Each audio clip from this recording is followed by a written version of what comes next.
Greetings, everyone. Gratefully, we have a long weekend ahead, and for some, a longer break. It's Lunar New Year as we go to press, so Happy New Year, everyone. And Valentine's Day is on the way, so there are many reasons to celebrate, and hopefully we can find some time to rest. These remain challenging and complex times in our schools. The calls for educators to advance diversity, equity, inclusion, and justice remain strong. The need to grow in awareness, develop new skills, it's essential. So especially for those who are leading the charge. So I've invited one of those leaders, Kawai Lai, to be with us today to talk about her work with CATDC and beyond. Welcome, Kawai. Thank you. Thank you for coming. Kawai has supported CATDC in so many ways these last few years working with Susie Fishman to lead our strategic planning process, encouraging me to create these weekly video communications and getting me really stuck on sticky notes. So on March 4th, Kawai will be co-leading Do You See What I Mean? Facilitating courageous conversations visually with Rosetta Lee and Tamisha Williams. As Rosetta Lee described in a recent tweet, veteran facilitator growing visual muscles, veteran visuals expert growing facilitation muscles, and the queen of both worlds. I will leave it to you to figure out who is who, but we'll have some hints in our presentation today, I'm sure, by Kawai. So Kawai, you bring so much learning to educators in schools, both public and non-public. Tell us what you're up to these days. Yeah, thank you for having me, Lisa. Yeah, so I guess I would bucket my work or what I'm working on these days or what I'm up to these days into three buckets. One is strategic planning with a DEI lens with K to 12 public and private schools. Second would be around leadership development. As you know, last year I had a book come out called New Team Habits around building new habits for teams around learning, meetings, and project management. So that's the second bucket. And the last bucket is bringing visuals and visual thinking into schools everywhere from the classroom up to the boardroom. So those are three things that I'm just so jazzed and happy to be working on right now. That's great. And I know you're very busy. So thanks again for taking time today. And you've offered this workshop, Do You See What I Mean? 3 times at POCC and once before with CATDC. Actually, this was our last in-person workshop before COVID hit. So I hold it near and dear in my heart, that experience. It was a great workshop. How did this collaboration with Rosetta and Tamisha come about? Yeah, actually, so I actually ran the very first prototype, I'll call it a prototype of this workshop at POCC in 2017 when I was still with the organization, when I was still with NAIS, and I was the vice president of innovation at the time. And I ran a 1-hour workshop, and it was basically trying to get visuals into DEI work. And when I decided to leave NAIS in 2018, the very first thing I did was I reached out to Rosetta on Twitter. Yes, I Twitter messaged her and I said, "Hey, Rosetta, I'm a huge fan of your work. Who isn't? But I would love to collaborate. And I'm into this visual thing. What do you think?"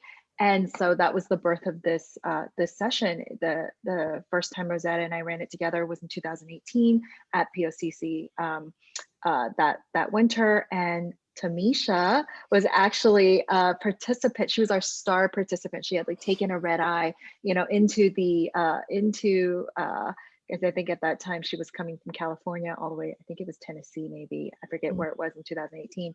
But yeah, and so after really seeing Tamisha put what she learned from our seminar into practice, we were like, okay, you have to be part of this, join us in definitely bringing that school voice, but also all of her perspectives of being visual in courageous conversations. So that's kind of how it started, and it evolved with Tamisha joining us. That's awesome. And that speaks so beautifully to the kind of collaborations that can grow out of conferences like POCC and others. How has this learning experience developed and changed over time, particularly shifting to the online setting?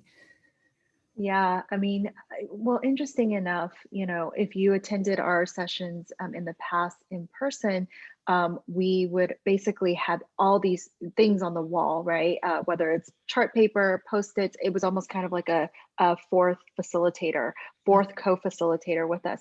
But now moving things online, I would say Zoom was, or like the chat box was a fourth facilitator with us. And so we've really tried to shift and using, you know, the different technologies and the different tools at our disposal. And you know, I'm at the point where I actually think I might prefer doing this session online as a facilitator than in person, but you know, but who knows?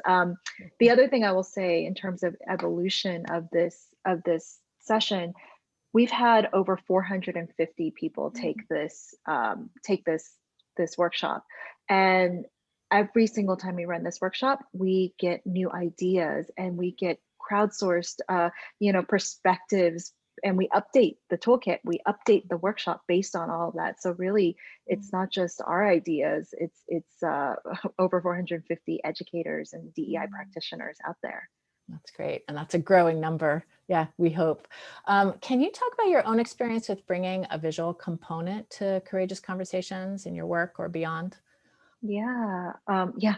So, you know, I bring visuals into every conversation, whether it's personal or professional, and you know, or through my volunteer work. So I serve on 2 independent school boards, and you know, I just ran a DEI retreat for one of my boards, and we were trying to define, one of the foundational things I wanted us to do was define what DEI meant for us as a school, as a board, right? Do we know what that means? And so bringing in both visual definitions as well as verbal or written definitions, and the combination of those really allowed for really rich conversation on the board level. On a personal level, you know, I do this. I work with I have a 6-year-old, and you know, I try to explain and break down things to him all the time using visuals, and they're complex things, you know. So right now, being in the Bay Area, being in California, there's all this anti-Asian, you know, assaults and discrimination, and I want him to know what's going on. So we use this tool called the Visual Decoder, which we actually share in our workshop. And I help him visually decode what's happening. You know, I want to be able to talk about it with him, but in a way that's accessible for him and also memorable, right? And can break down maybe something that might be really hard to explain or complex and nuanced into a simpler version so that he gets it. And he does, you know, as a 6-year-old. What a gift you're giving him, Kawai, by approaching it in that way. Well, thank you so much for joining us today. And I look forward to seeing you at your workshop and gaining my own new skills in this area. And thank you all, CATDC community. I hope you can carve out some time for yourself in the coming week, and also some time for the personal rejuvenation and growth that comes from learning with the CATDC. So happy New Year, happy Valentine's Day, Happy New Year. and take care, everyone. Bye. Bye.